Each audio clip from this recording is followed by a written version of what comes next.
So I'd like to call to order, excuse me. Thank you.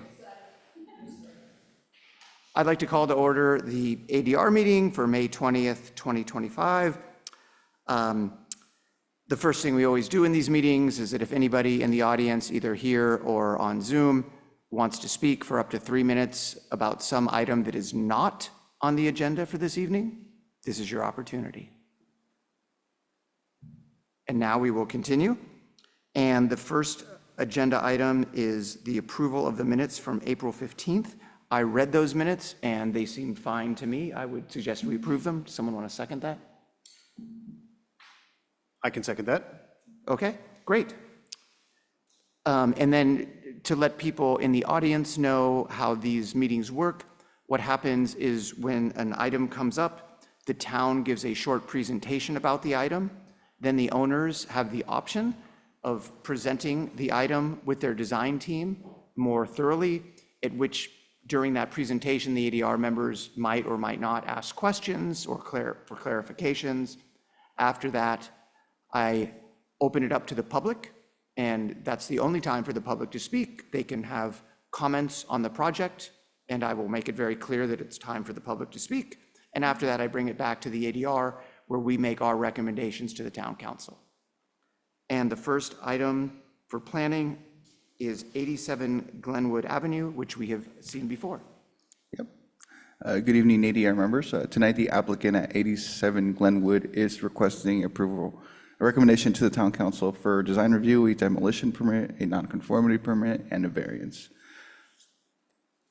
On March 18, 2025, the applicant presented the project to the ADR group. During the meeting, ADR members raised concerns regarding the front yard setback for the main house, the location of the pool equipment, the second-story balcony, and the design of the auto gate. So in response, the applicant revised the plans by pushing the house back to meet the 25 front yard setback, as well as they did relocate the pool equipment to the side yard, is shown here, pointed. They also, the auto gate was also redesigned to be transparent, shown here. That was what was presented last time and what's presented today. And also the second story balcony was removed, shown here.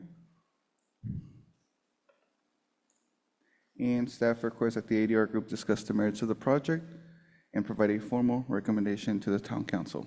Thank you. Thanks, Alex. Would the owners like to make any presentation? Yeah, I mean. Sorry, because you've already been up here. Yep. It would probably just be helpful to talk about just the changes you've made. That was you our don't have to go plan. through the whole thing. Yeah, thank you. Yeah. My name is Matt Cagle. I'll be presenting the project on behalf of Chambers and Chambers.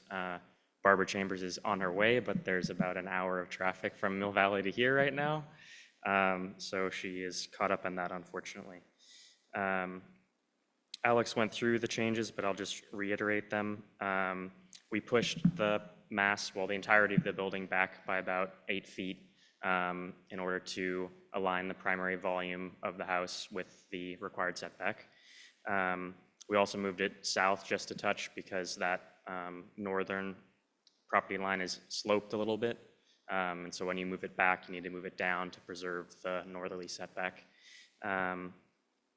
We revised the landscape, obviously, as is required by moving the house back 8 feet. You got to tweak things a little bit, so that we did that. And then the members of ADR were concerned about the location of the pool equipment, so we found a new location. It is still located in the setback, but it's now right next to the driveway of the neighboring property, and that house is about 100 feet away. So we felt that that was an appropriate location for the pool equipment. We removed the second story balcony, as it seemed like that was a complete no-go for you guys. And then we added a bay window. There were feelings that the two-story nature of the project felt tall for the neighborhood. And so we wanted to break up the mass of the building by differentiating that front facade a little bit with the bay window. And I believe that that is everything we wanted to touch on. Thanks. And our owners are in attendance, I believe, via Zoom. but I don't think that they had planned to make any statement. Thank you, Matt. Before you, Mark, do you have any questions or comments about the project for him before we open it up? I'm just checking, so you guys pushed the house back towards at the 25-foot front yard setback. Did the height change at all, or that's the same? It's the same. Okay. Yeah. Quick question on that north side setback. I do see it's noted here at it's like, maybe 4'4", something like that. Does that sound about right? Yeah, so the existing setback with, from the existing house is 4'4", and then the proposed setback is 4'8", so it's getting slightly better. Yeah, I'm just curious. A comment I made last time was the setback to the stairs that come out on that side. Yeah, so I did read the Ross code, and my impression was that, there's sort of a definition of porch that has to have a roof, and there's a definition of building, and both of those are mentioned in setback and yard. And because that stair landing doesn't have a roof, it was my interpretation that the setback should not be measured from that point. Okay. Thank you for clarifying. Yeah. Anything else? Okay. Great. Thank you. Is there anyone here or at home that wants to make any comments on this project? There's no one online. Okay, great. Mark, Laura, I think both of you had very good comments about this last time, so I'd like to hear your opinions of the revised. I can go ahead. I think, you guys really seem to listen to the feedback that we had given at the last meeting in March. So I appreciate that you guys have taken it back to the 25-foot setback at the front for the main structure of the house, and feel like having that porch extend a bit, since it's a lower first floor porch, doesn't have the same massing impact. So I would feel okay with that. And then, when I saw the pool equipment in the plan, I was pretty confused by the location right on the property line. But actually, once I went to the site and saw what you guys were saying about that neighbor's house being further away, and it being like their driveway and garage over there, I could take that context and be okay with the equipment there, as opposed to at the rear. And then appreciate the auto gate being redesigned to be more transparent in line with the town standards. So yeah, I like all the changes you guys made and feel supportive. Thank you. Thanks. Mark? Yeah, so I want to reiterate, I really appreciate the massing changes. I think the front porch encroaching in that front yard is fine. Being one story, it fits within the context of the street, much, much better. It is a significant improvement, so I appreciate that. Same with the removal of the balcony in the rear. I think that's just better overall for the neighborhood. As Laura mentioned, the gate redesign is nice as well, keeping with our 50% transparency components. However, I do have two issues. One, I'll point out the pool equipment issue. So while I appreciate, and I read through the context very closely with regards to sound mitigation, et cetera, I recognize that location is on the property line, yet there is a fence that extends 3 or so feet that's into the neighbor's property line. So I guess I have a problem locating that on a property line with a brand new build. I see zero reason that can't find a home within, doesn't have to be within the setbacks, but it has to be within the building area of the home. I think penalizing the neighbors by putting it on the property, and regardless of whether or not the house currently sits where it does, or the driveway is located where it is, based upon, that could be redeveloped, and they could have a home 15 feet from that side yard setback. I see no reason in a brand new build to put it there. I also think that at a later date, the adjacent neighbor could come along and move that fence to be on the property line. which has happened in cases that have seen around town, including my own home. So I think I recognize the mitigating, the enclosure makes it reasonably quiet. I would say find another spot. It could be in the garage, extend the garage a little bit to house it at the back of the garage. That's about the same distance to the pool as where it is proposed today. The second piece I have is with just the side yard setbacks in general. And I think I have not read that code piece, so I appreciate you bringing it up. I'll leave that up to the staff to determine whether or not that's the right dimension. But I do feel as if a brand new build has to give a little more deference to the side yard setbacks. And what I think the last time we spoke, I commented that I felt the building was too wide. It just is, it's taking over the full width of the lot, where I would find it very difficult to get by on either side of the property. Meaning if I'm carrying a ladder, if I'm carrying a fire hose, you've got such limited space. I think that's, number one, hazardous from a fire protection standpoint, but also just non-functional. Like a wheelbarrow will barely fit on the south side or the north side to get to the rear yard, barely. So I would like to see the building on a diet, a width diet, to pull that in by a foot or two on either side, just to provide that buffer, especially on the south side where it is possible that neighbor may move that fence back to that property line and you will be unable to access the side of that house without going on your neighbor's property. That doesn't seem appropriate to me from a new build perspective, especially on the south side where the existing setback is about 8 feet. So you're going from 8 to 0. Generally, as a rule of thumb, we don't like to see encroachments further that more penalize and encroach further into setbacks than we have with existing buildings. So the two pieces, I think the pool equipment should find a new location. And I would say both setbacks need to be pulled in a little more to allow passage into the rear yard. Otherwise, I really do appreciate the massing reductions. I think that's a much better design. Sorry, Mark, for clarification. Yeah. And I realize the stairs are in the setback, and then the town staff is going to talk about that. Yeah. On the other side, is the building in the setback at all? Or it's not in the setback, it's just close to the property line? Oh, no, it's in the setback. Okay. It's further encroaching in the setback than the existing building. The Okay. existing building is about 8 feet from the property line, and the new building is, I could create a quick dimension here, let's see what it says, 3'2" Okay. from the property line on the south side. So it went from 8 to 3'2" on the south side.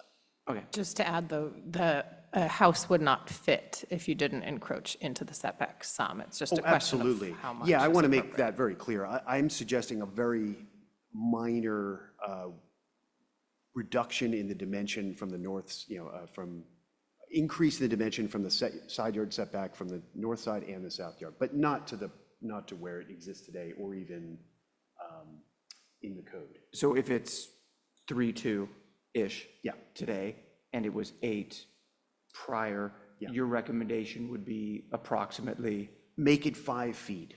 Make it both sides, something you could actually get beyond to the rear yard, something along those lines. Okay. Yeah, Just to clarify, okay. Yeah, I'm not trying to prescribe it, but I do feel like they are both. I recognize the north side is right at the current existing setback, so they haven't encroached any further on the north side. But with that stair, it really is maybe 3 feet of passage. And the south side they're proposing the pool equipment on the property line, so there's 0 passage. That doesn't seem like appropriate for a brand new building. Okay, Yeah. thank you. I agree with Laura and Mark when it comes to the better front yard setback, the breaking up of the mass, the auto gate, that's all great. I do agree with Mark on the pool equipment, that should be located, and maybe just like right behind the garage, like you suggested, is a good location. Just someplace it's not right on the property line, because at some point, someone else will own that house next door, and so they shouldn't have a piece of equipment that runs, because we have a pool equipment and it runs a lot, and it's, no matter what you do for sound mitigation, you can hear it. So I think that should be moved inside, not at the property line.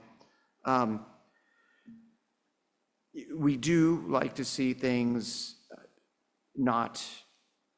we don't like to exacerbate existing nonconformities.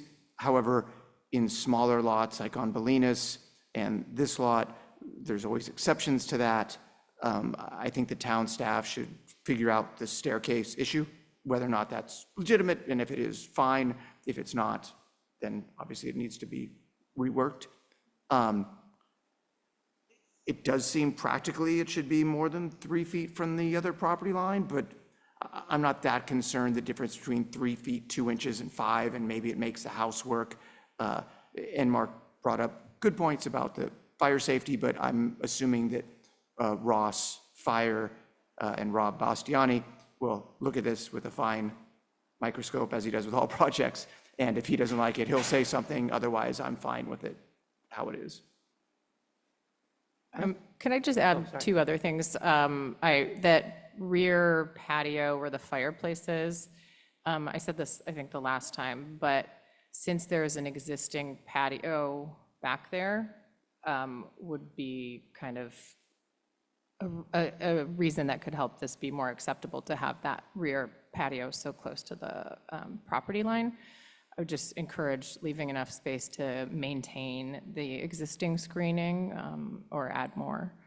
And then, yeah, I feel like there's a lot going on. We haven't talked about the pool at all, but with the context of the shed structures and the locations of the houses nearby, in addition with the existing screening, I feel like could be supportive of this.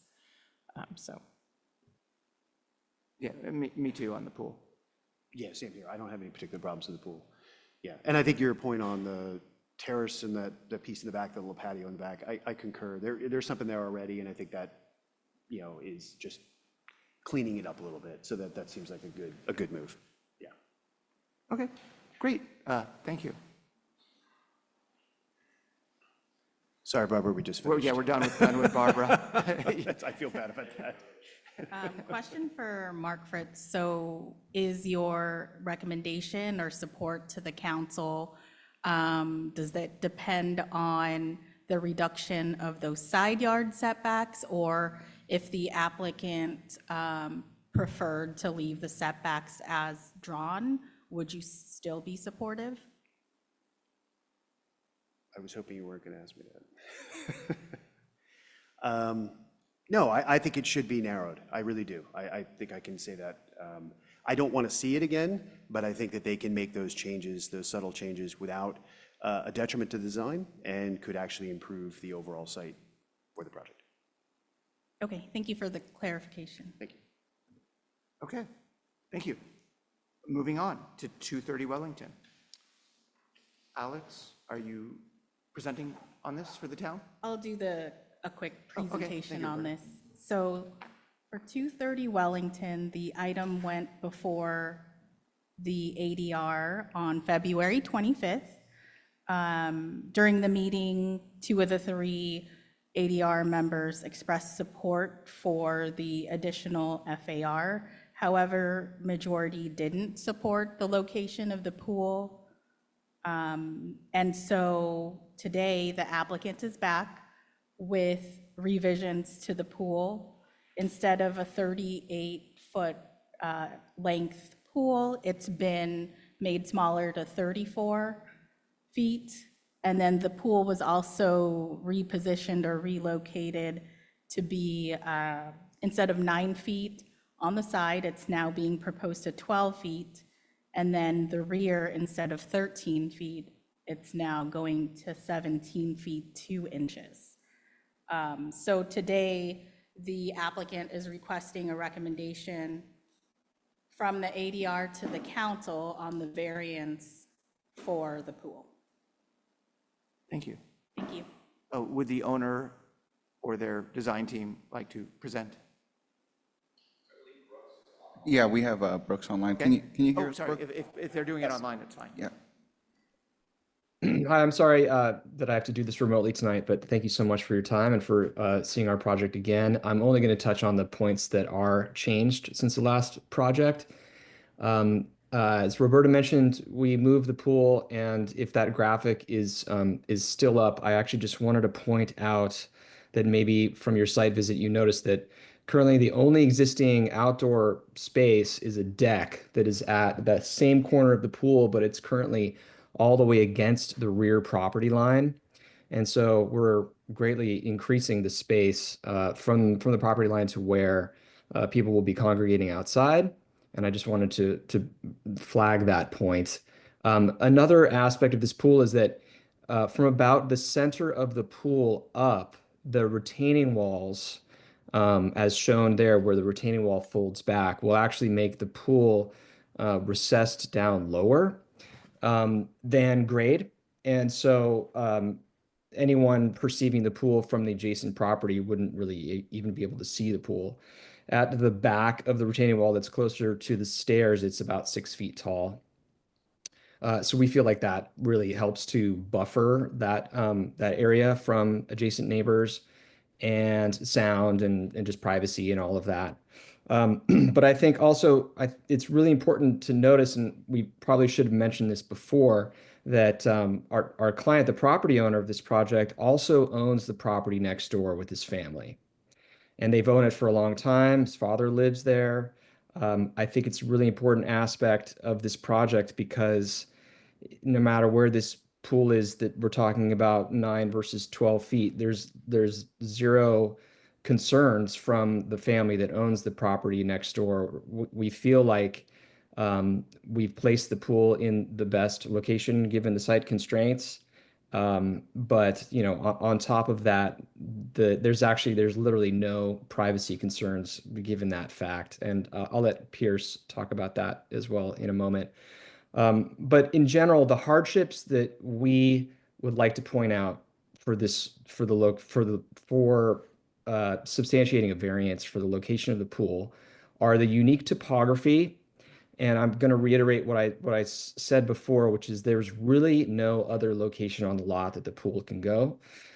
Even between the main house and the ADU, it's simply too steep. The engineering would be the engineering and also the means of construction just make it unviable. And the same is true with the lower portion of the lot where it just leads down into a gully. A second hardship is the fact that we can't really place the pool any closer to the road because it's the shape of the property itself narrows down so much that you can really only have space for vehicular access and pedestrian access, and there's really not any other location there. And this is the portion of the site that has actually the most gradual slope. I don't know if you want to bring up the topography, but even just being there, I'm sure you've done the site visits and you can tell that that is the case. So we've pushed it back. What did we say? So 12 feet and 17 feet, a little bit more than 17 feet from the rear property line. I do have to raise the fact that there's 3 recent approved precedents, all of which were approved for being much closer than that, especially to the rear property line. 78 Shady Lane at 9'8". 47 Poplar extended about 6 feet into the rear setback, and of course, just 21 Glenwood that we just looked at. And so we feel like this is a very reasonable request, and that we have substantiated variance for the location of the pool in this location. And I think I will just probably pause there and answer any other questions that might come up. Laura, Mark, do you have any questions? I have one. I'm curious, Brooks, if you could speak to the retaining wall heights. I think if I'm reading the drawings correctly, behind the barbecue, I think in that area on the upslope of the pool patio, I see a 10-foot retaining wall. Is that correct? Well, it would slope. It's actually the survey that I'm looking at would be closer to 6 or 7 feet. On your drawings, you note that as above the patio dimension. I noted it as about 10 feet. So Okay. patio Yeah, area if you look at the architectural site plan, it shows the topography on there. And there's a topo line that says 110 feet that cuts through the middle of that wall, and our patio is at about 104. So only a portion of that would be the bottom right portion where it's pointing to privacy wall. That's where it would be about yeah, maybe 6.5 feet, but then it would get much lower as you keep going down. So it's definitely not 10 feet.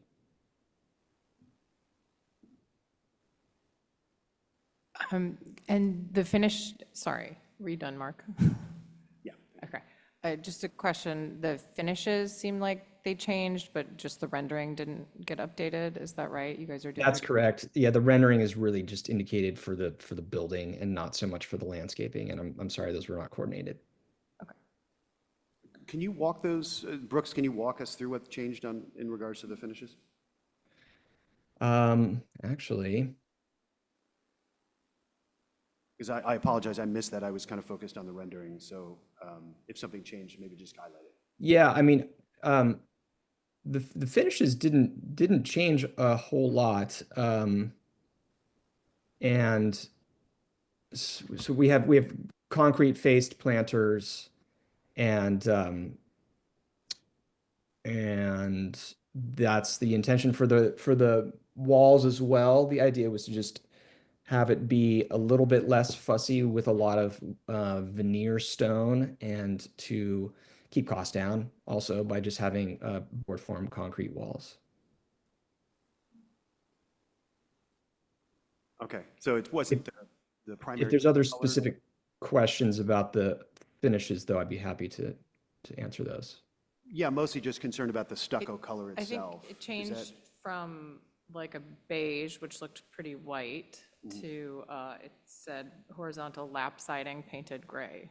Oh, that's right. Okay, so that's on the house as well. Yeah, so that's that we had comments from ADR that it was too bright, and we had it as just an off-white color, but the intention is now for it to be gray, for it to recede into the hillside a bit more. And it's a lap siding versus a cementous siding? That's correct. Yeah. Well, it is a cementitious lap siding, so it's the fiber cement board. Okay, thank you.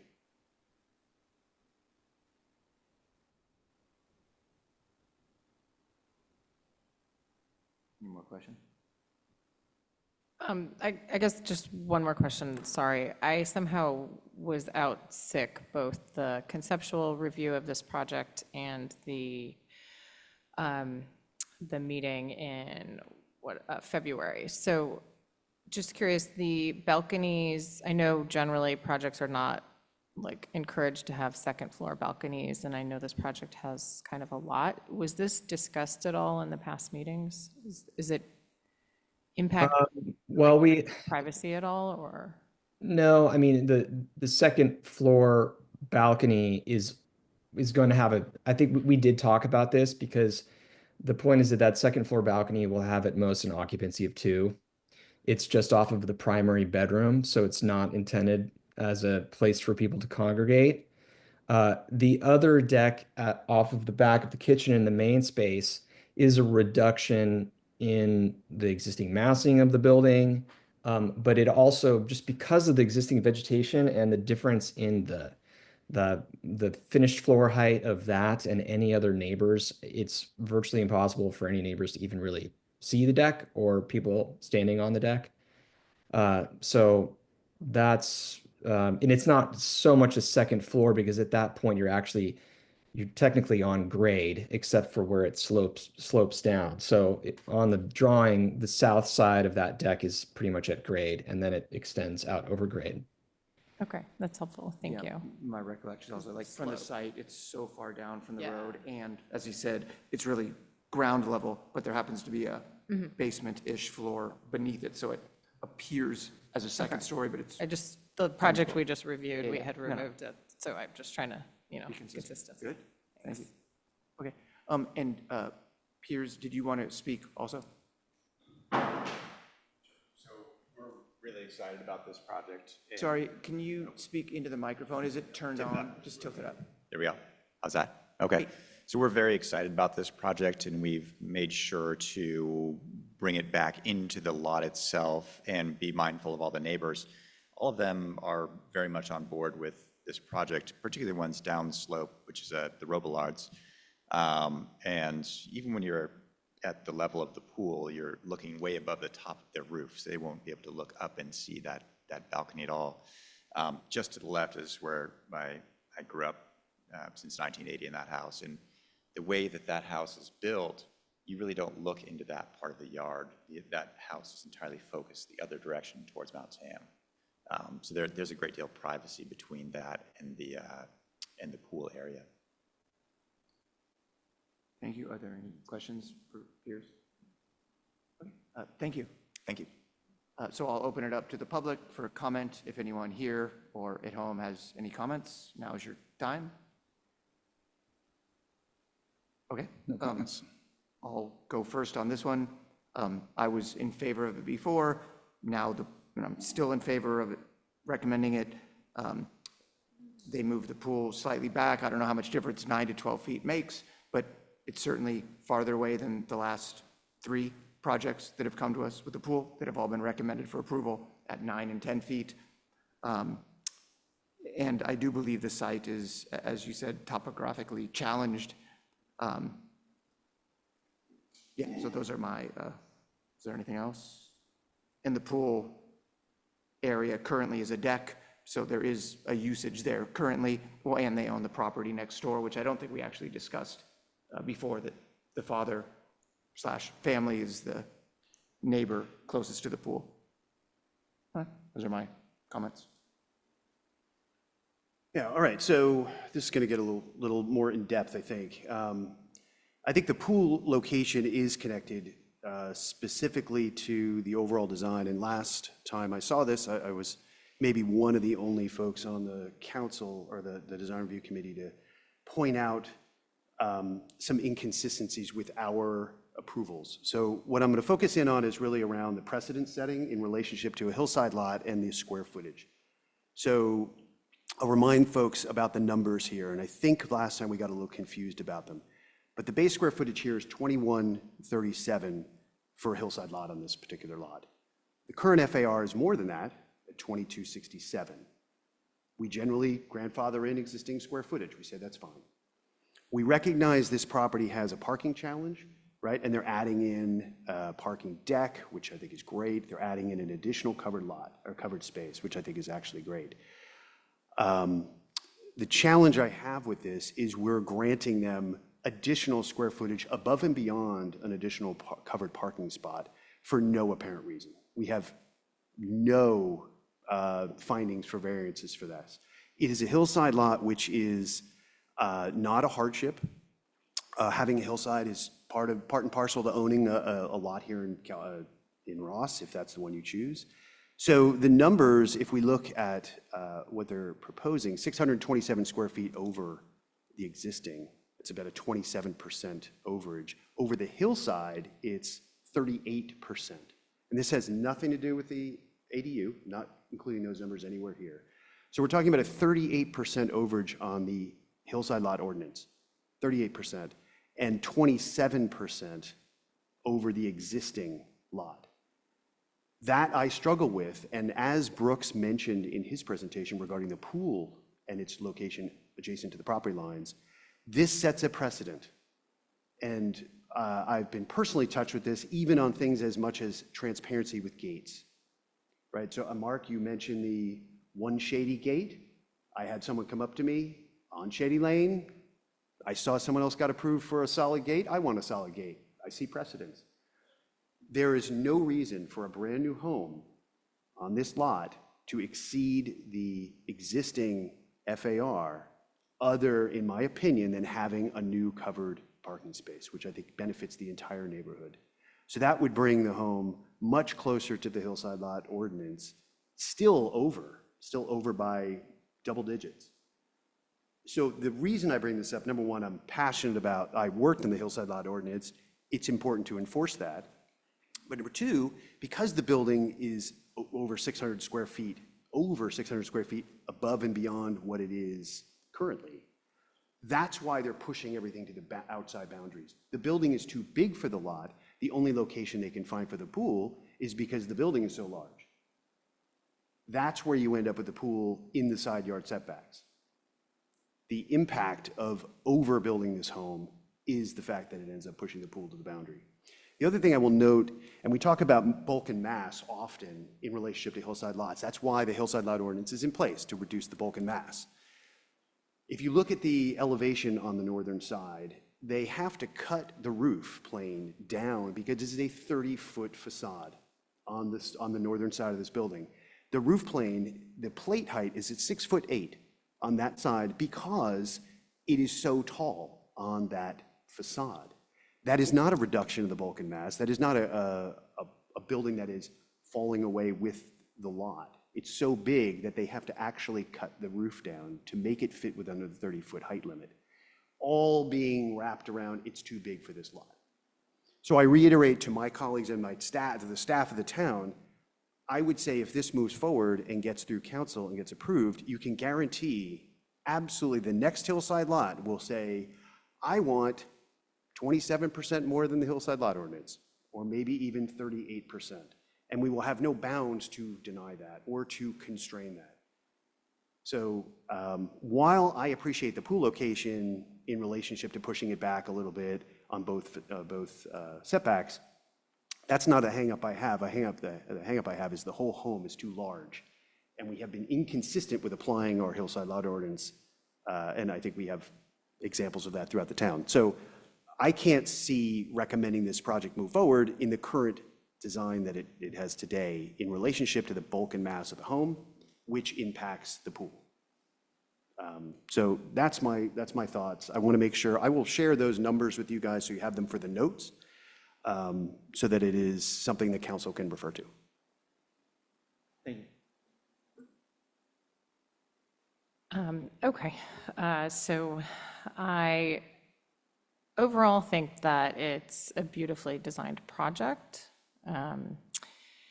And, you know, the finish change to make it a little darker color, I might even consider adding more of those vertical cedar aspects that you guys have in a few spots. And then just, I wasn't sure if those concrete planters were still going to be like light colored. They just kind of, just a more natural color for those as well might be nice. Yeah, I was a little concerned about the upper balconies, but with the topography of the site, I suppose it's not really like a second floor balcony. And then I also saw how close the pool was to the neighboring house, which they own, I guess. So they shouldn't be penalized that that house is right at the property line. And they've adjusted the pool and pushed it back much closer to, it's only a few feet off from that side yard setback of 15 feet, it's at 12 feet. And then the other thing that I realized when I was or in your presentation is that with it stepping down, because when I stood there, I'm like, it's like into the window. It feels weird. But if it's stepping down a lot and there's retaining walls and there's not that connection from the pool to the neighbor's house, I could be comfortable with that. I think the thing you have to consider is that one property could be sold, whether it's this one or the parents. And, you know, we reviewed a project on 40 Upper Road, and they ended up having to join the lots because we were not allowing them to put the pool into the setback. So, and supportive of adding another covered parking space and the increase of the square footage for that, which was, I think, almost 300 square feet more. I have a question mark on what the findings are to add another 400 square feet to the house. It seems very inconsistent with what is the town like protocol. So I kind of agree with some of the thoughts Mark had. But it would be, if this is something that the town wants to support, then I do think that can open the floodgates for people wanting to just add more square footage Okay, I think those are really my comments. And so just Laura, for the pool variance, were you supportive of Y- that? Yes. Or, okay. Yes. But the square footage, no. I just don't understand it, Okay. I guess.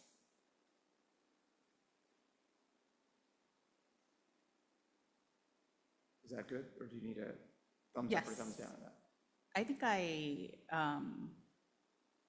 Mark Krushnet and Laura Dewar are a thumbs up on the pool variance. Mark Fritz and Laura Dewar are a thumbs down on the FAR for the house, but a thumbs up for the FAR for the garage. Am I capturing this? Okay, Okay, got it. Thank you. Thank you. okay, thank you. The next item is 4 Sylvan Lane. Roberta, are you or Alex presenting that one? Alex, okay.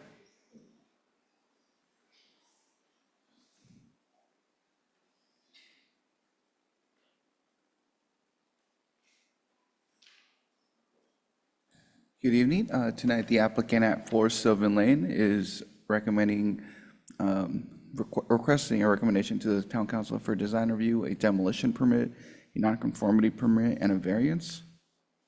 The project involves the demolition of an existing single-family residence and the construction of a new single-family home with a one-car garage.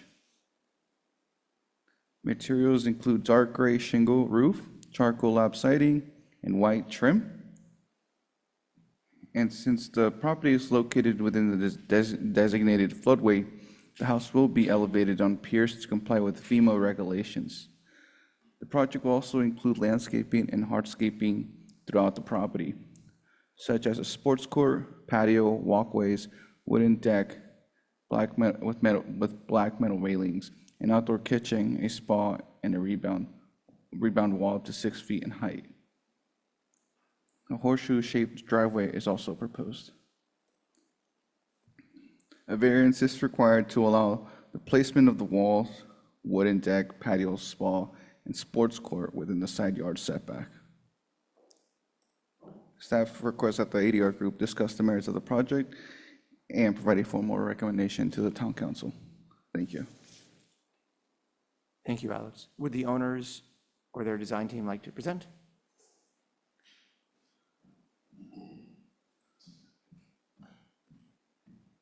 Jason, which one is it?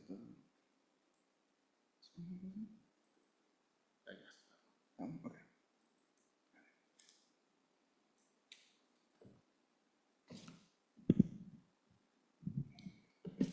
Okay. Hi, good evening, ADR members. My name is Jason Yee, and I'm the architect on the project. And with me is Dan Little and Elena Batala, the homeowners. So the proposal before you is for the demolition of an existing one-story house and shed totaling 1,348 square feet that will be replaced with a new two-story, 2,371 square foot house and 663 square foot garage with new site and landscape improvements. Sylvan Lane is a quiet cul-de-sac consisting of 11 properties. It has a mix of 1- and 2-story houses with garage doors facing the street. Most of the houses have gable or hip roofs with composition shingles and painted horizontal siding. So 4 Sylvan has been in disrepair long before Dan and Elena purchased the property. The existing rundown house sits at the rear of the property with within the creek setback, and the front yard has not been maintained and is unsightly for passerbys. The property is 21,584 square feet, but it is irregularly shaped and is non-conforming. The creek bisects the site, and a portion of the property stretches across the creek to a non-buildable strip of land north of Town Hall here. At 68 feet wide, which is 50% of the minimum lot width for this zone, the property is the narrowest of all properties on Sylvan Lane. Next. In addition to the site configuration, the front, side, rear, and creek setbacks further exacerbate the constraints for building. The property is also within the floodway, and the base flood elevation is 2 feet higher than the surrounding grade. The resulting buildable area is approximately 32 by 112 feet. The proposed design locates the house at the front setback to maximize outdoor amenities at the rear. These amenities include a deck, spa, sports court, and turf play area. 3 parking spaces are provided, with 2 outside and 1 in the garage. On the main floor, the garage is a flexible space that can be used for parking, storage, and entertainment. The living spaces of the kitchen, bathroom, bedroom, and great room are elevated due to the base flood elevation, and the great room opens up onto the deck to provide access and enjoyment of the outdoor amenities. The upper floor has another bedroom and a large multi-purpose room for maximum flexibility. A possible ADU over the garage can be added in the future as the requirements of the house change. The main roof has a 5 and 12 pitch and will be composition shingles. In keeping with the neighborhood character, the house has a simple gable roof with painted horizontal siding. Bay windows with vertical siding and 1-story massings on the side and rear of the property, or rear of the building, will help break up the 2-story mass. I'm sorry, Jason, let me just interrupt you to ask a question for 1 second. Sorry.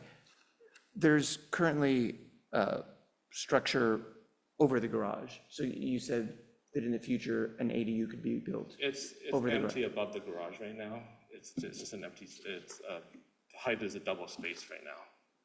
But like, so that window I'm seeing is just really the top of the high. garage? Yes. Oh, okay, sorry, thank you. The next. Yeah, the next. Yeah. So the body of the house will be a medium gray with white trim. The roof will be dark gray composition shingles, and the railing will be painted black steel. The landscape design maximizes the backyard for the sports court, spa, and turf play area. A permeable paver driveway, crushed gravel walkways, and new bioretention areas for stormwater control have been added to offset the increase in impervious surfaces. Native plants along the riparian corridor will be added to blend into the natural landscape and provide slope stabilization. Flowering dogwoods along the street will provide visual interest and partial screening of the house. A laurel hedge is proposed along the north property line to provide screening for the 6th laurel, or 6th sylvan. And since the homeowners also own 2 sylvan to the south, many of the amenities are located on the south side of the house, and so no objections for having them in the setback. Go back. Sorry. So overall, the proposed house is in keeping with the neighborhood character. The house is under the allowable lot coverage, floor area, and height. It maintains the side yard setbacks of the existing structures and takes the building out of the creek setback. Due to the severity of the property's nonconformance and irregular lot configuration, a variance is requested for the construction of the outdoor amenities that are enjoyed by other properties in the area under the same zoning classification. This proposal takes a derelict site that has been considered an eyesore and turns it into a new home that will be a vast improvement for the neighborhood and for the town of Ross. Thank you. Thank you. Oh, sorry, wait for a second. Questions? Or? Okay. So on the site plan, the sports court is what is adjacent to the house and directly behind it, and then after the sports court is the lawn. The turf, yes. The turf. And the sports court is what material? Like the base, is that just like paved, like asphalt? Yes. And that goes right up to the property line? It's in the setback, but not to the property line. There's a planting strip along the north and south portion of that. Oh, so about 3 feet-ish from the property line. And then what is that directly above the house to the, is that north of the house? it looks like there's just a brown strip between the house and the planting there. That's maybe like 8 or 9 feet wide. There is a pathway that goes through to connect the stair, the north stair to the backyard. And I know there, and then all the utilities, like the garbage and trash is along the garage face. It's nothing, all right. Seems like a lot of space. Yeah, so there, on this side of the house is where the garage and utilities, gas meter, electrical meter, and trash bins are. I know the the landscape architect wasn't able to come. He's in New York this week, but part of that, this house is designed to the fire codes. So within the 5 feet of the house, it's kept clear. Okay. Okay, Laura, Mark, do you have questions for the owner or the architect? Yeah, I was looking for the bioretention area. Is that to the southeast, or where is There are that? actually it's split into 4 sections. 2 of them are underneath the deck, and then in this planting strip and also in this planting strip. So there's 4 sections of the bioretention. Okay.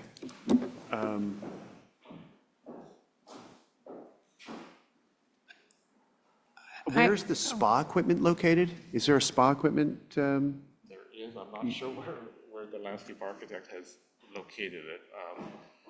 Potentially it could go underneath the deck, because the deck is raised. So we would keep it out of the setbacks for that. Okay. I have a question for Roberta. What's the code with the sports courts and setbacks? So it's considered a structure. If it's within the rear or the side, then that's why they would request the variance.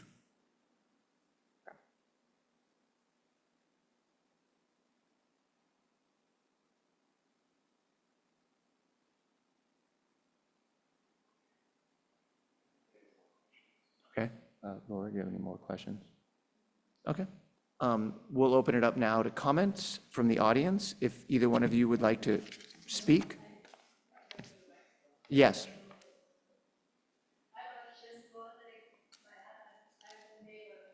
Actually, I'm sorry, you need to go up there because it's a recorded meeting, so you need to speak into the microphone.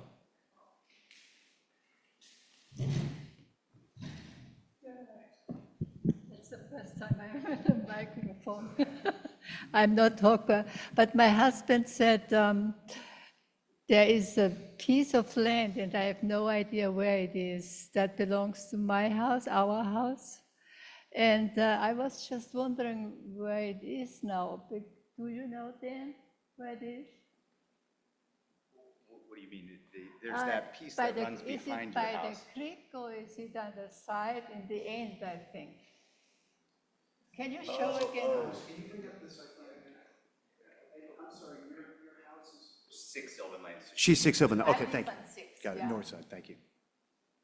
Do you have a? But we don't have your site plan, we only have their site plan. I think it is there. So beyond, right there in the creek. Isn't that still land there?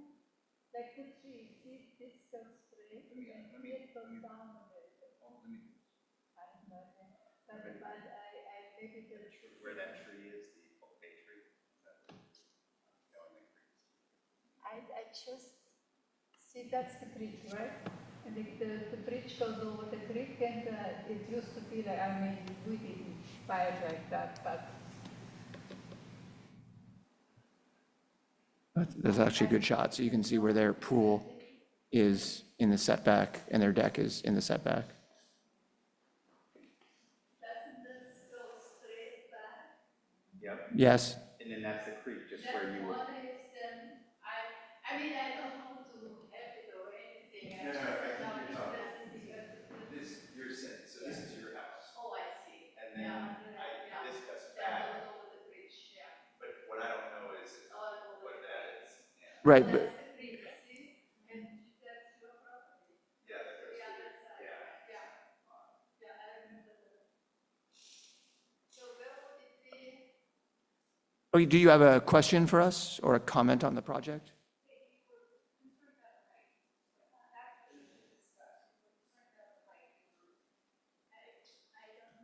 See, my husband was an engineer, and I just leave it to, but that's what he said. One, I'm not a talker. There's a corner which belongs to our house, but what would I do with it? I give it to you as a present. No, it's, I was just wondering, do you have what do you call it? So I can see it on the paper? Yeah. Looking for a printout of the plans. I don't know if you guys have any. We don't have them. We only have them on our computers. Oh, I see. Yeah. No, They may have some. Oh, good.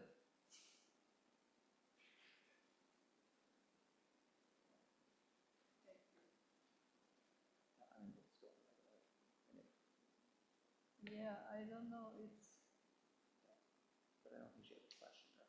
See, I just have to see it, normal little thing, when they make the party. So if you're going to talk to us, you need to speak into the microphone, sorry. Do you have a question or comment for us or about the project? Yeah, I mean, so I could see how big my property is and his. I mean, I wouldn't do anything because what for? I'm not going to build anything anymore. Okay, but they won't be building on your property. They'll be building only on their property. Yeah. I just was wondering because Oh, my God. I always lived. I always, lived with it. There's a little corner which should be ours, or maybe a tree fits there, or whatever. I don't know. Okay, well, we'll make sure that they build on their property and it's not any of your land. Yeah, but that's no problem. But Dan promised me that he will plant trees before I die, okay? And so, see, because now with this, what he put there now, whatever do you call it? I mean, I see right into in my kitchen window. When I get up at night, it looks at me. So I wouldn't want that. Yeah, the land, they have a landscaping proposal. They will be Dan said planting he trees. because if would be windows, they would look right into my property, and mostly the kitchen is there. One comment I wanted to make on that, because Katie and I have met about this, is there's the screening. There's also just the comment that I think came up earlier, which is some of those windows are the top of the garage, so they're not windows we can view out of. So the front is a tall garage, so it'd be like having those windows up there. So You mean you wouldn't look into my? Well, I couldn't because there's no floor. But what I was going to do on any windows that we could look into your place, I was thinking that we would, what do you call it, smoking the glass? Frosted glass, so that they would not be So- transparent. So you mean So it would let light in, but I couldn't see out. you? Or, But I mean. oh, yeah, Okay, but you guys, you can work this out. yeah. Yeah, okay. Thank you. It's, before I had, before Dan bought the house from, what was his name again? And then he was just, everything was growing wild and high and all that, didn't do anything in the garden, and I was like living in the woods. And that's all gone now, of course.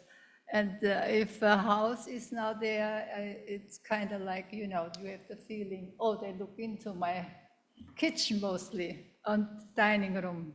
Okay. Thank you. So, but you said it won't, right?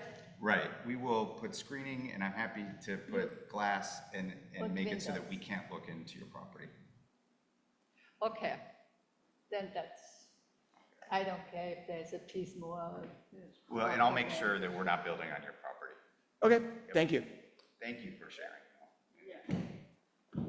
Is there anyone else who'd like to comment on the project, either No. here or at home? No. Okay, I'll bring it back to the ADR for comments. Would one of the architects like to comment? Do you want me to go first, or you want to go first on this one? Me go first? Okay. Listen, I'm familiar with the lot, I'm familiar with the constraints of the lot, and this, I will say, is the one lot in Ross that qualifies for a unique geometry. That when people say there's an odd geometry, this is the one that they should be referring to, because this is a very unusual geometry.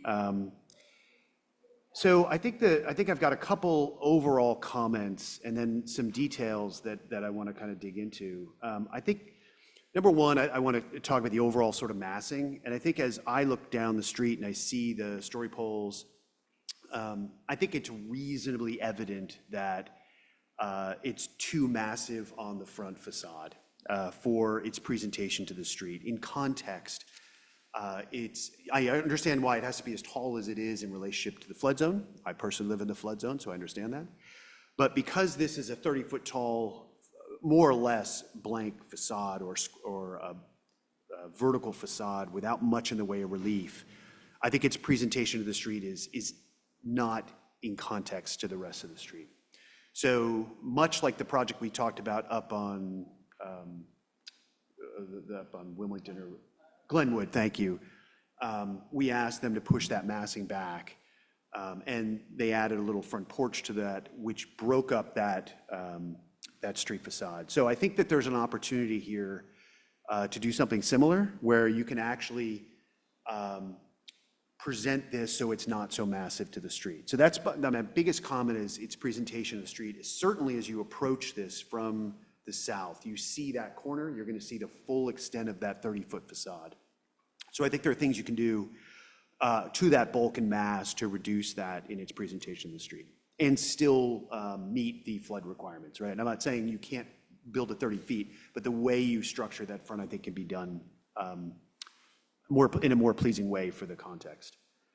I would say that moving it so close to the road also presents a problem with that bulk and mass. So I recognize you want to push this as far as forward as possible so you get as much space in the back.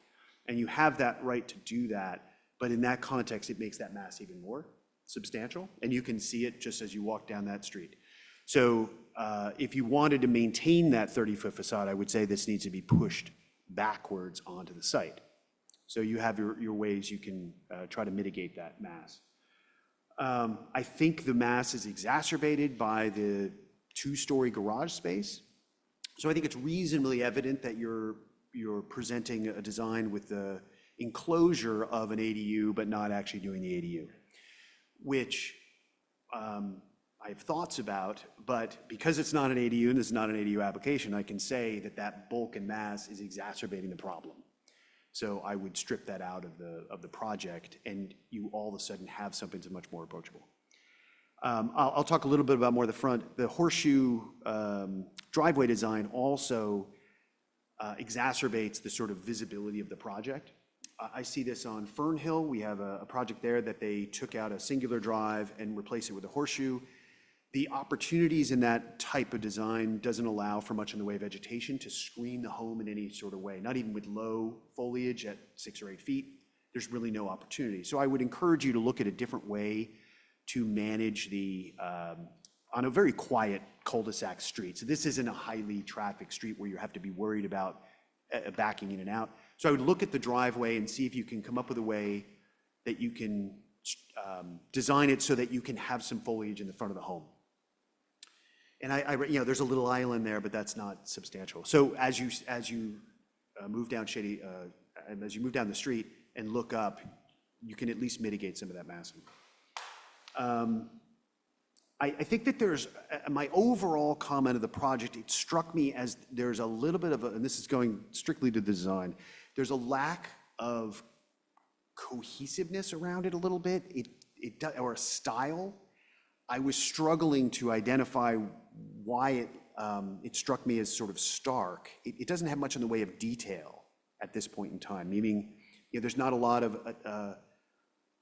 we see projects that are stark from a modern perspective and the detail is very minimalist, but the treatment of those masses and those structures are such that they pay very close attention to those details. In this particular case, I'm not seeing anything that's talking to me like, this is leaning towards a modern home or a more traditional craftsman style home or something. So it's kind of, oscillating in this no man's land, and I think it results in the southern facade specifically as being a little jumbled. It looks jumbled to me. There's not an organizing principle around that facade where you're going to see 3/4 of it when you drive down the road. So I think that's probably the two biggest comments is the bulk and mass on the presented to the street and its associated vocabulary for the building itself. I think there's probably an opportunity, you know, or can we introduce like a base course that breaks up the height a little bit, that ties some of those bump outs together and speaks to a vocabulary that's a little more consistent across the project. Hopefully I'm articulating myself a little to some degree that you can pick up on some of those pieces. Let's talk about some of the site plan pieces. I think the spa, you know, on a brand new lot, again, this is back to the project we just previously saw.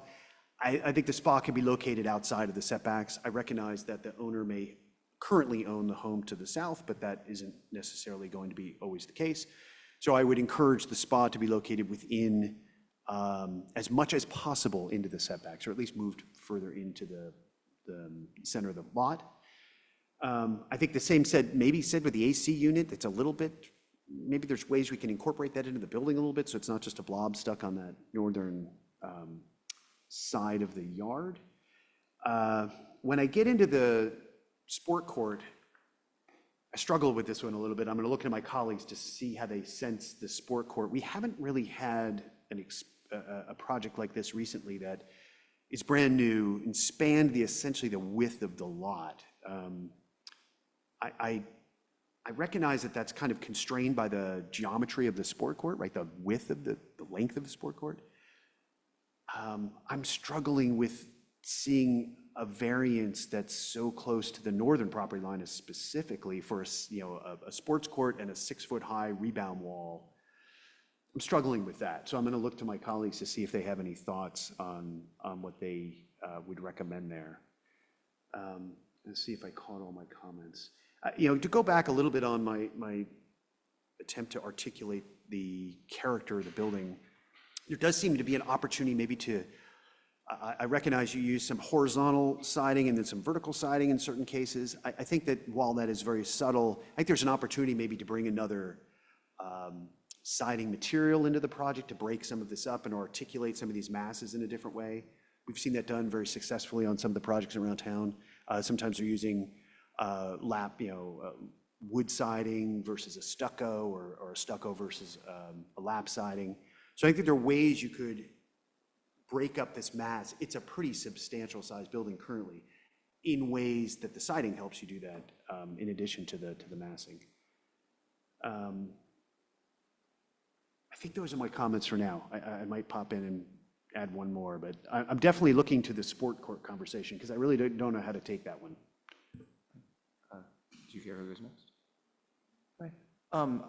I agree with, well, really almost everything Mark said. Mostly just like the Glenwood project that we spoke about first, I think the massing is just too much front and center and needs to be stepped up. And I think it's fine to start the house. Like, I think your setback is 25 feet, you said? Like, I would start the house at exactly 25 feet, as you did. I think that's a great idea. But then I would have it not just be a sheer wall going up 30 feet, but somehow stepped back architecturally. I realize in this lot, it's a narrow lot, very constrained, a lot of difficulties. I look at it as a lot, you know, as we see on Bolinas, where, you know, people end up building the home somewhat in the setbacks on the left and right side, looking back down the lot because you just sort of need to, because it's so narrow, as you pointed out, with all the constraints.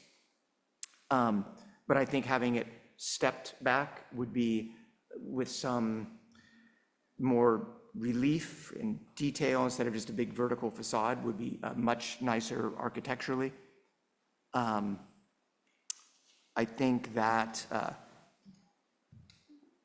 yeah, as far as the site plan, like the sport court, I mean, you know, you can no one would ever argue that there's a hardship that you need a sports court. It's nice to have places for kids to play, whether it's a pool directly behind the house or a sport court directly behind the house. I think those are both great things for families and kids to have, but it should be less encroaching into the side yard setbacks. And I think if you want to have a hot tub there, which is great because hot tubs are nice, it should also not be stuck right next to the property line. You know, if it's 12 feet from the property line or 10 feet from the property line, you could say, well, it's a small lot, therefore we should be able to do that. And I think that's pretty common around town. But, you know, 1 or 2 feet is not, especially on a new project.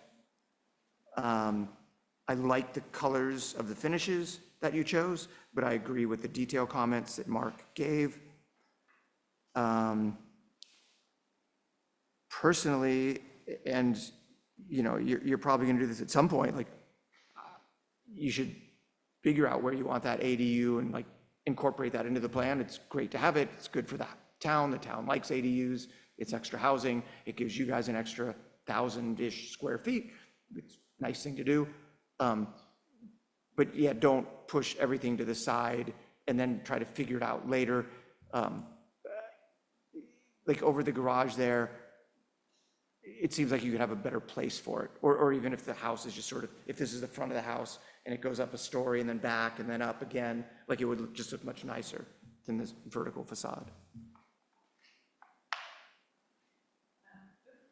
I agree with a lot of the previous comments. I think when I walked by the site just before this meeting, it definitely does feel very tall relative to the houses it's next to, especially at the 25-foot setback. So some of the feedback was, you know, stepping that second story, like pushing that back from the property line some, keeping the garage there and then pushing the second story back some, or also, or lowering the ceiling height of that front volume, just so it's not this so tall feeling. And again, the windows facing north down into that neighbor's house that was speaking earlier, it does seem like it would have a pretty big privacy impact on her house and her yard. So to try to be a bit more considerate with how that would be dealt with. I feel like using the existing setback, let's see, what was it, 15'6"? I don't know where I have this written down. Yeah, 15'6" instead of the 20 feet because of the existing structures. That kind of makes sense, and I follow the logic on that. Some detailing, Mark had mentioned adding a plinth or a base, like something to kind of provide a little detail. I think something like that is done at 18 Sylvan Lane, which I'm not sure if that is their house as well. That could be a nice touch. What else? Is the 6-foot tall fence, is that solid or does that have some transparency? Okay, I think it's generally encouraged to have some transparency, at least above 4 feet, and that would be in context with the properties nearby. Yes, Sorry, are you talking side or front? the front, sorry, the front. Oh, I think they were talking side. So they were talking the side ones between the neighbors, which are normal 6-foot solid Okay. fences, not a Okay. front fence. Yeah, I Okay. don't think there's a front fence. There's no front fence. I don't. Is there a front fence proposed? It looks like it. There is a But fence, it's- but it's it's 25 at- feet pushed. The front facade, it's in line with Yeah, the it's at the front front facade. facade, not at the street. Oh, okay. So Well, maybe, well, then- I don't know town standard, maybe that doesn't apply then if it is Oh, it's only when it's like right at the front. Okay, yeah. so I retract that comment. Sorry, I just wanted to make sure everybody was Thank talking about the you. same fence. I thought it was side ones. Thank you. It is a very odd-shaped lot. I'm still not sure the sports court really fits onto the property, though, to have it only 4.5 feet from the property line. I'm not sure what the precedent is for making exceptions for that, what the findings would be. I think those were all my thoughts on this project. Okay, is that good, Roberta? Okay, Thank you for your time and presentation. So just to recap, you want to see them incorporate the feedback and return to the ADR? Yes. Okay, thank you. Are we allowed to comment or not? You can, we're done, but if you want to ask a question to help you go forward, if there was something you didn't understand about what we just said, please ask for I clarification. guess it's just a couple clarifying things. I mean, in a lot of the comments I agree with, and a lot of this is because of the constraints that we're under, so and also just making it work for a potential family that would buy it in the future. So we will try to, some of those comments aren't surprising to me, but it's been dealing with the constraints. But one question I had, because with 18 Sylvan, which is just as tall, or it's actually a little bit taller, we set it back further, right, because you had a longer lot. The comment about moving it back, is that, I was kind of under these, I had the understanding that we couldn't move it back further because of the floodway. Could you confirm whether it is feasible to move it back? I'm not talking about just, so I think maybe you said start it at the same place, but just scale it back, or did you mean move the whole project back? What I was saying was step it up. So maybe if it's one story, at 25 feet, and then maybe it goes to 33 feet, and then the second story starts, or something like that. So there's some relief. So it's not just a 30-foot tall facade in the beginning. That's what I was saying. Okay. So I think you have the choice, really. It's what you've done is you've got it at the 25-foot front setback. But because you're stacking the sports court and then a lawn, it's really constraining your depth, right? So if you push the building back, which you could do, you lose the lawn or you lose the sports court or something like that. It's just, that's the nature of the game. So I think what Mark was suggesting is that's one approach, is to say, okay, I can understand how I could break this massing up and make it more approachable in the street, or push the whole thing back. But the repercussions of that is you've got to adjust something in the rear yard to do that. So the structure could go further back? I just Oh, wanted- technically, yes, it absolutely Technically, could. it could? Sure. Yeah, you have a lot of space back there that you could have the structure Yeah. be further back and still be fine with the creek. I believe that's the case. We would That- just lose These some of guys the- can probably tell, I Okay, think. that's helpful. But that's a question for the town Yeah, staff, because they have all those measurements, et cetera. So Alex just brought up a good point, which is that since it's in the floodway and you need the no-rise certificate, if it can be designed in a way that pushes the building back. But just to clarify, I think what ADR is recommending is maybe have the garage or a porch at the 25-foot, move 10 feet back, and then have the second story. Yeah. So not moving necessarily the whole thing back, just separating the second story massing from the ground floor. That way it's not a continuous 25 feet. And Yeah. if you want to keep your same square footage, that just means maybe the back of the house ends up going back like, 3 or 4 feet, something like that, and you'd end up with the same square footage. Right. It comes down to that room, so just to be transparent, so for now, it's our parents that would be using this, so we don't need the space. But I think whether it's another family or you have an ADU, I think we need to have like 3 bedrooms, and it becomes hard as you push, if you layer it, just finding the space, but that's more of an architect thing, so Yeah. we can look at it. He's smart. Jason Yeah. will work it out. But I would say, and this is probably something like I should go to the town council with, but obviously Elaine and I are residents of the town. We have been. We built 18 Sylvan. I own 2 Sylvan. I don't feel like this process is what it should be for new people coming to the community. I kind of know it, and I'm willing to work with it. I appreciate all of you as volunteers. But, we tried to, you can do the pre-ADR, you have to get a slot. There's a lot of the code, with this flood zone, it was pretty confusing. I'm not a complete idiot. I've been through this before, and I don't find it particularly user-friendly. And the time that it takes to go through this process for people that are, I'm not trying to do anything crazy. I'm trying to build within the code. I recognize there's stylistic things, but Well, yeah, part of it's that there's like 5 variances, so it's not exactly within the code. But anyway, Okay. these are all good points, but like, we don't have time to discuss the but ADR is that a method town now. council thing? Yeah, well, that's like the 3 minutes for something that's not on the agenda. Come back next month, talk at the 3 months, talk at the 3 minutes in the beginning of the meeting. It's a town council thing. Yeah. Or a staff conversation, I think. Okay. All right. I just had one question too. What, like in terms of the sports court then, are you for or against it, or? I don't see what variance you could possibly get to put a sports court that close to the sign. Yeah, I agree with that. Yeah, I just don't think there's findings there to get that far into the side yard setbacks with the sports court. All right, thank you. Sure. Okay. Okay, the next item is information, discussion, and new agenda items. Roberta has a couple things written down. Yes, so good evening, ADR. This is a continuation to the conversation we had for the pools and the variances that we've been receiving. And Alex did a bunch of research to compile since 2020 to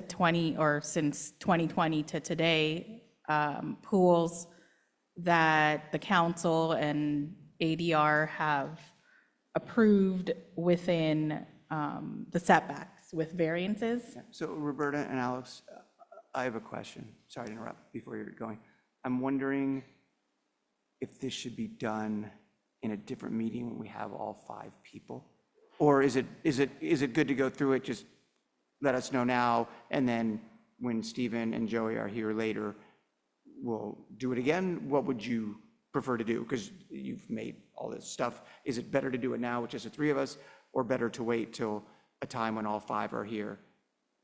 Either or is up to you guys.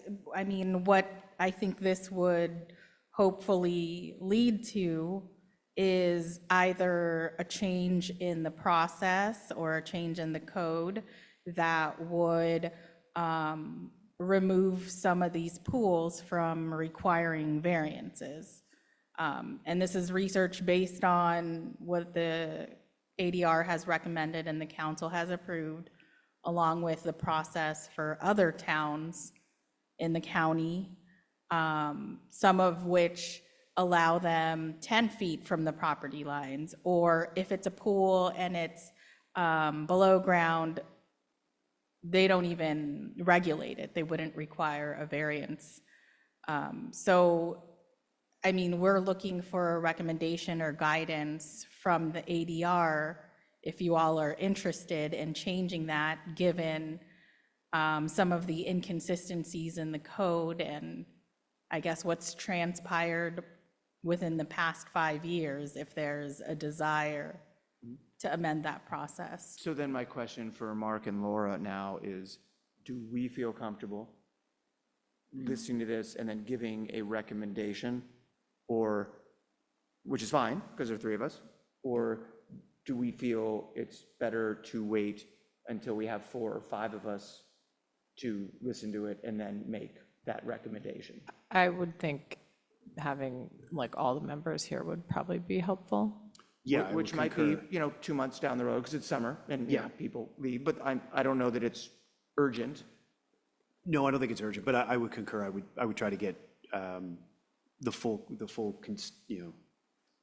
ADR to make those recommendations. I don't think it's bad to either, maybe it's possible to share this data with us. Yeah, I was going to say that'd be really helpful. Because I think it is really important. But I would recommend we have, to make any decisions, we would want the full constituency of the ADR. But then to save, so maybe, should they just email it to us, and then that way they can save their time and not have to do the presentation twice, once with the 3 of us, and then once again with the 5 of us? Yeah, I think that would be helpful, and I think obviously email it to the entire group so that everybody comes prepared with some thoughts about this as well. Yeah, so let's do it that way then. Yeah. Okay. But, so thank you for all this, and sorry to delay it, but otherwise you're gonna have to do it twice, right?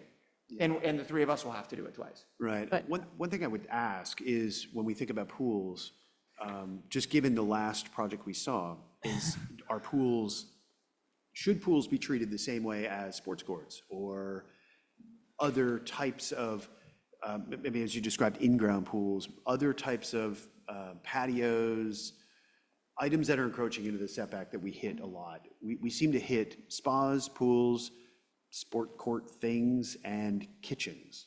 Yeah. And patios, Patios. just general patios. Fire- So- fire- The Fireplaces. kitchen's sort of the quietest, although they could be long conversations late at night, but a sports court and a pool are almost identical when it comes to like noise and usage. One's just wet, one's dry. So we might think about things about the current code, how it applies to, I don't know what it says about sports courts or tennis courts or other. I know we're like hiatus on the pickleball, but we might want to broaden our scope if we wanted to change that to say, okay, everything should be within 10 feet as long as it's on grade, Saying we saw a right? That pickleball kind court, of really? approach. I think that would be appropriate. Because if you've Yeah, got, and Would you it guys be shared helpful- you guys shared that data last time about the neighboring towns, and I think that's really interesting to see. And I know Stephen and Joey have some strong opinions about these topics, that's why I think it'd be good. yeah, so why don't we table these two items, that in the basement, because I know Stephen was very, proactive on the basement thing, so why don't we save both those until all 5 of us are here? Okay, sounds good. And then for the research, would it be helpful to also know sports court approvals or how much, or kitchens or patios? All the things that are kind of these landscape features yet considered structures Yeah, by definition and therefore subject to variances. I think I would be careful about the patios. It might be every, like we Yeah, I see feel like patios is yeah, going to be almost endless. everything. But yes, I mean, I think we only have seen a few sports courts in the past 10 years that I've been doing this. So I think that would be helpful. Yeah, I do, if you guys concur. Okay. Because I know it's more work, but it does present that full picture, and the more we can encapsulate with this kind of maybe modification, we get better guidance to the people applying, and that's what I think part of our goal is. Okay, sounds And- good. We'll And do I'll that. ask one other question that's, can I ask just a staff question? Really short. We spent some time a couple of years ago putting together those design guidelines, right? That had little sketches and, right? They were pretty good. I thought they were pretty good. Yes, exactly. Do you think that those are available enough, or do you guys kind of shove them in people's face to say like, hey, this is what do you feel like the applicants understand what we try to get across with those guidelines? I would say so. I will say, however, that part of the housing element implementation plan is these objective standards. Yeah, I saw that. So, I guess what I'll say is the guidelines are almost like recommendations or suggestions. They're not requirements, right? Of course, yes, yeah. So for staff, it can be challenging to, it's not anything we can enforce. Correct, Like, yeah, we can yeah, say, here are the guidelines, but they can still propose the design Sure. they want. Although I will say, I think we can certainly, level up on our insisting on the guidelines, Yeah, I right? We was can say more- it doesn't meet the guidelines. I was more curious to see if they even are aware of them. That last project as an example, there are diagrams within that document that would say, don't do this. Yeah. I think. So that's why I was curious if they were aware, so it doesn't come as a surprise, like, hey, when we say, don't do this, it was on page 23. It said, don't do this. Even though it's not enforceable in that regard, it's going to be brought up in environments like this. So, thank you. Thanks. I recommend we adjourn. I second that. Thank you, everyone. Thank you, guys.